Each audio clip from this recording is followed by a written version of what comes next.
No Anambra State bụ ọkammụta Chukwuma Soludo bụ onye kekara n'ihu were nya bụ onye bụ nke nyere site n'akwụkwọ ozi Sun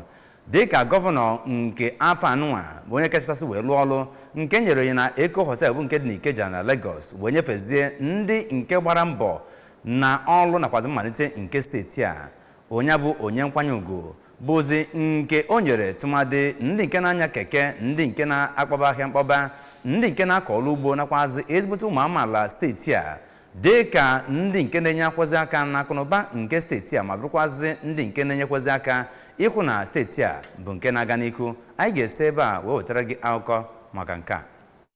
Dịka gọvanọ Soludo kwuru, onyinye nkwanye ugwu a enyere ya abụghị maka naanị adịmuchu ọ dị n'ọrụ kama na ọ bụkwa ezi ọrụ nakwazi nsonye na nkwado ndị Anambra n'okwu nnabata ya. Akanati steeti a rụtụrụ aka na mbọ onye na-anya keke na-agba itete n'isi ụtụtụ pụọ n'ụzọ iji wee kpata ya na ezinụlọ ya ga-eri. Onye na-azụ ahịa opekata mpe bụ onye na-agbagharị ịfụ na ọ fụrụ ka ọ ga-esi nye ndị be ya nni oriri n'ụbọchị ahụ. Ya nakwazi onye ọrụ ugbo bụ onye nọ n'okpuru anyanwụ agba mbọ ịfụ na akọpụtara nni ndị mmadụ na-eri. O kwuru na ọ bụ ihe ndị a bụ ihe na-agba ya ume iji fụ na ọ rụrụ ọrụ ga-eme ka obibi ndụ ndị mmadụ na steeti a bụrụ ọkacha ibe. Akanachi steeti a mere ka amata na kemgbe ọ rigoro n'ọkwa ọchịchị n'afọ 2022 ọ foro ntutu taa ma sị na ọ ga-ebuli ọnọdụ ndị ọ na-enweghị ka ọra ha enu na steeti a bụ nke o bidoro site na ịkwụchapụ ụgwọ ndị lagoro ezumike nka wee